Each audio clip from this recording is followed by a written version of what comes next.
रोजच्या भूमिका असती पात्राच्या वेगळ्या आणि सटवी ही भूमिका एकदम निराळी.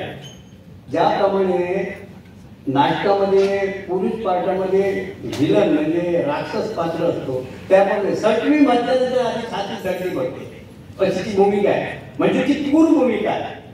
आता माझ्या वाटेला ही भूमिका आल्यानंतर त्यावेळी कोणाला ते भाषणच माहिती नव्हतं, सटवीला जाऊन काय बोलायचं हे मला पण माहिती नव्हतं. पण मी अभ्यास केला एका रात्री, म्हणजे त्यात थोड्या वेळात मिळाला आणि त्या वेळात मिळाल्या अभ्यासाप्रमाणे ती सटवीची भूमिका मी साकारली. ती कशी?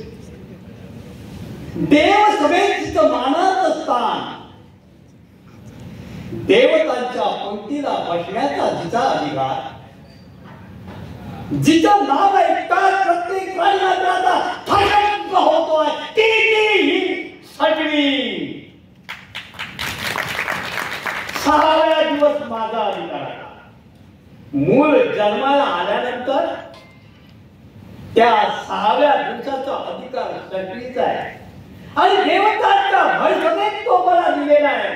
त्याच्यामुळं आज जन्माला आलेली जी मुलं आहेत, ज्यांना 6 दिवस परिपूर्ण होत आहे, त्या मुलाच्या ग्रही प्रवेश करून त्या मुलाचा भालपट रेखाटावं.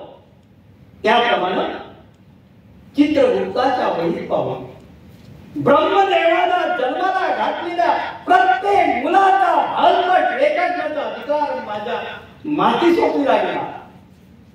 आणि तो कसा?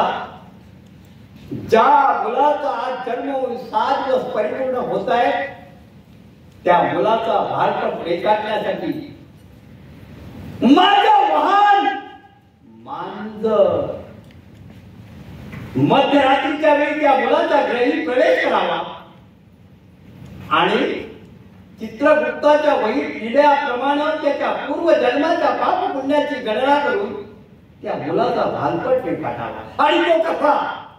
रेखाटलेला भालपट कुणालाही दिसणार नाही, स्वतःला वाचता येणार नाही.